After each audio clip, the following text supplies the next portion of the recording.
Believe everyone in your team's got your best interests at heart. Of course.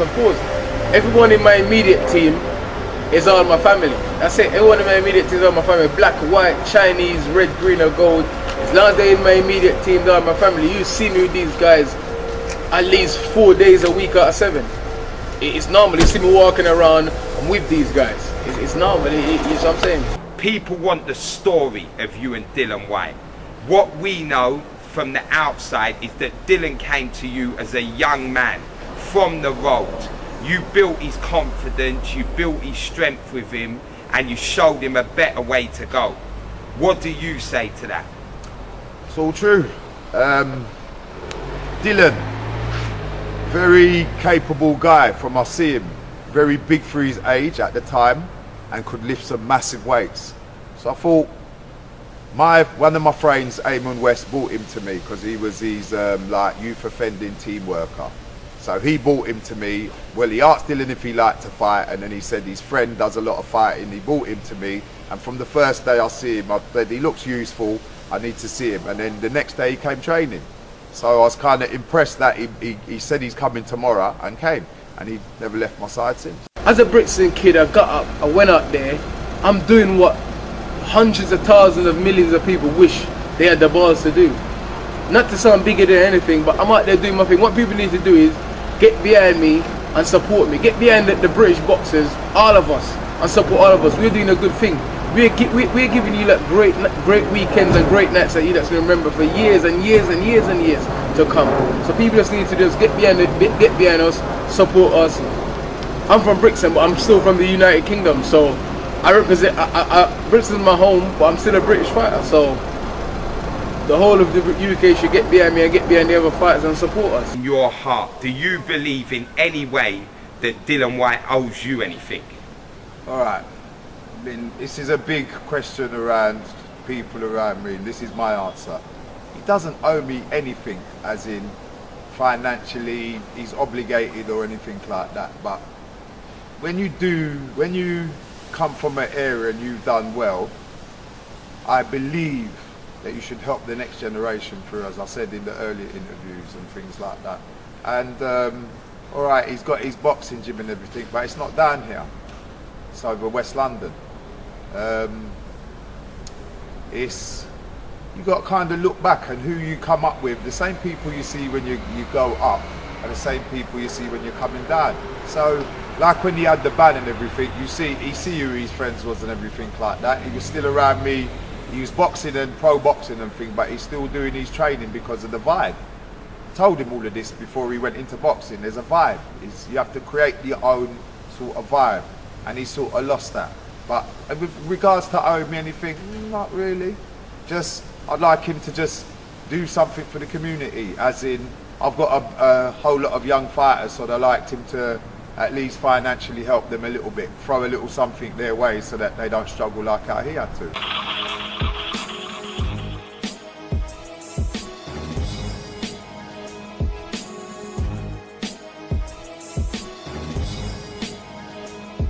What sells is good versus evil, and that's like they build a fight up to be. But I don't care. They have to be a bad guy and they have to be a good guy. If that's what they make me out to be, then so be it. All that matters to me, is, like I said, is what my family and my children's opinion is of me. I don't care about what anybody else's opinion of me. See in this sport, there's one thing Carl Froch said years ago. You need to have a thick skin. If you're going to be a champion and be successful, you need a really, really thick skin in this sport. And that's what it is. Listen, I could go through my career and win all my fights. People's going to criticize. People's always going to say something. That's like when Klitschko lost the other weekend, everybody was criticizing him and saying this and saying that. The man reigned for 11 years, one bad night in 11 years. Rocky Marciano, retired undefeated, people still cuss him and say he fights bombs.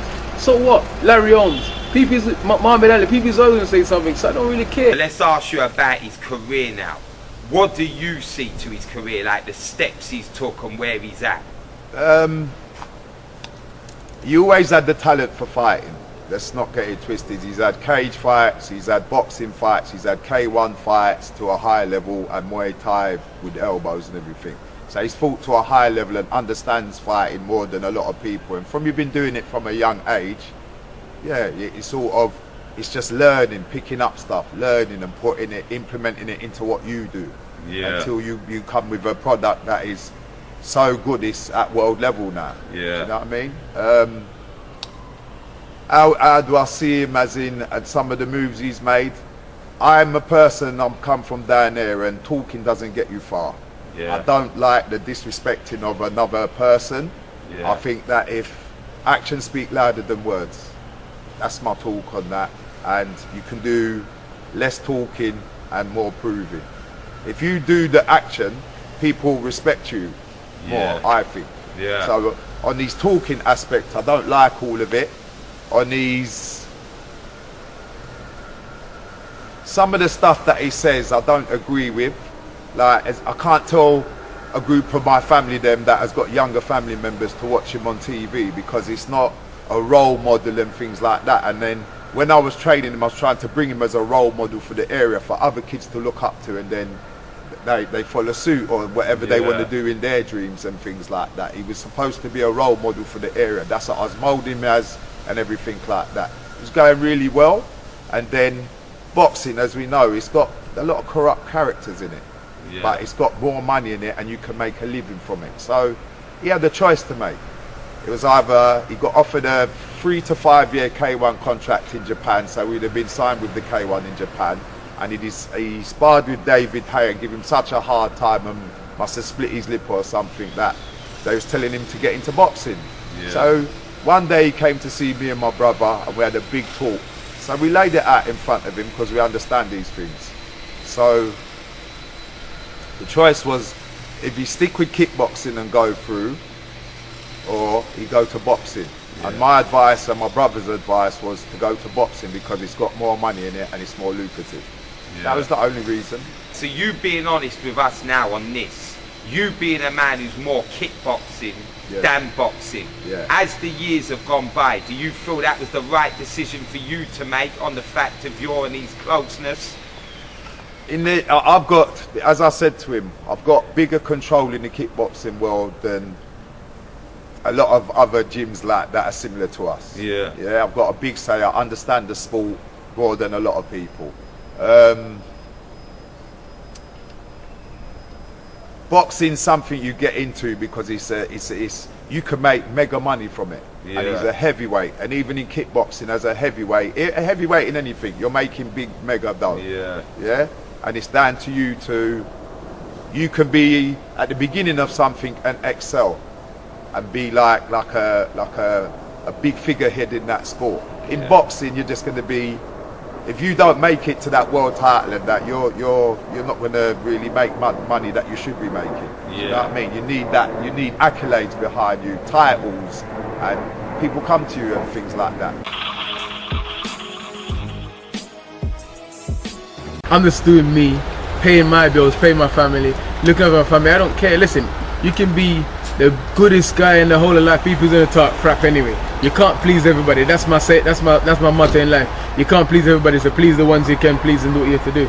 Do you feel in any way that Dillian Whyte has disrespected you or anybody who was there when he was coming up? When you have to get people to train and you get people that are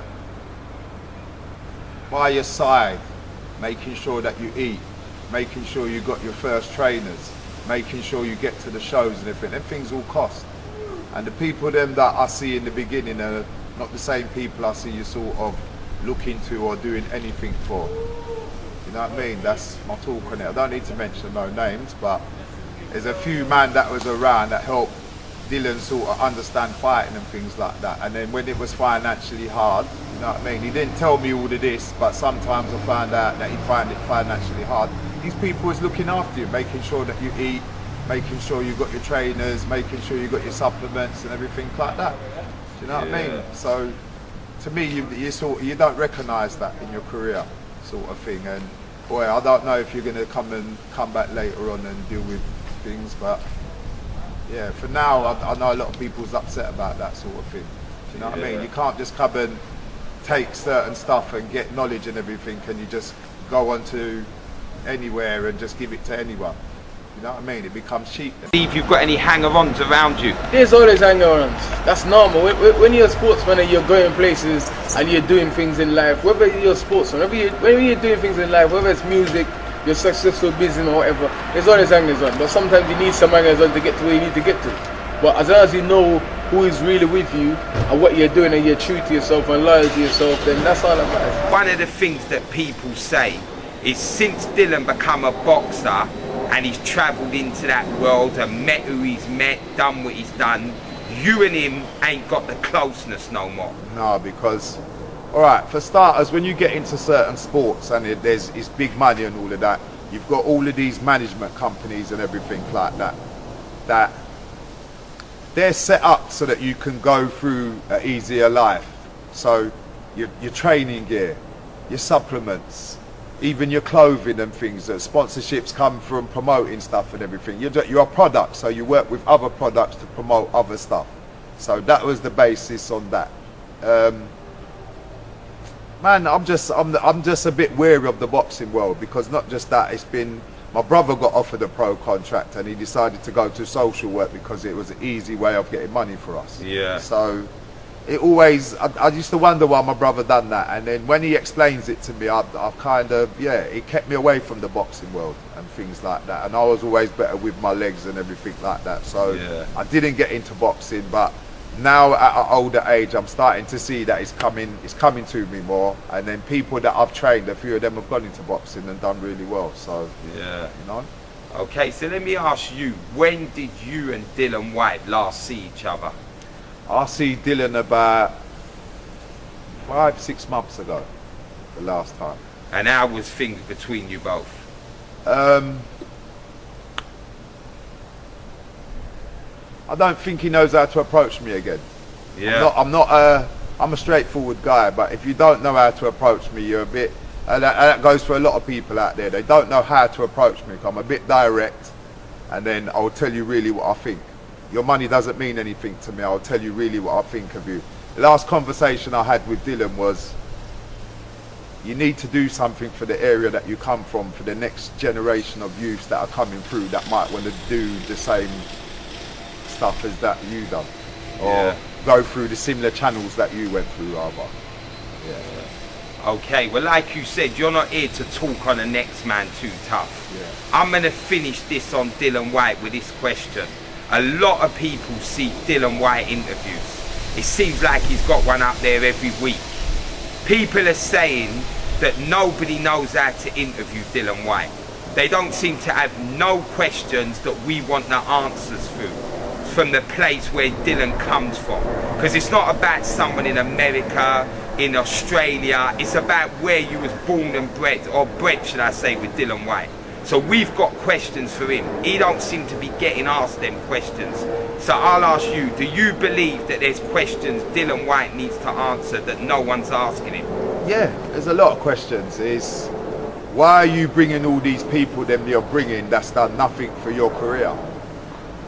A few men around you, I'm not going to call no names, they've done stuff for you and got you to where they got you to. Another thing is, you've got time on your hands, so go and educate. Go and educate yourself to a higher level. Not to say you're not educated, but to a higher level. Yeah? I told you that you're going to come in front of cameras one day, your mannerisms and everything. We tried to train him up on all this stuff before he got into boxing, because he was on TV in Europe and things like that. So can't just talk like a thug.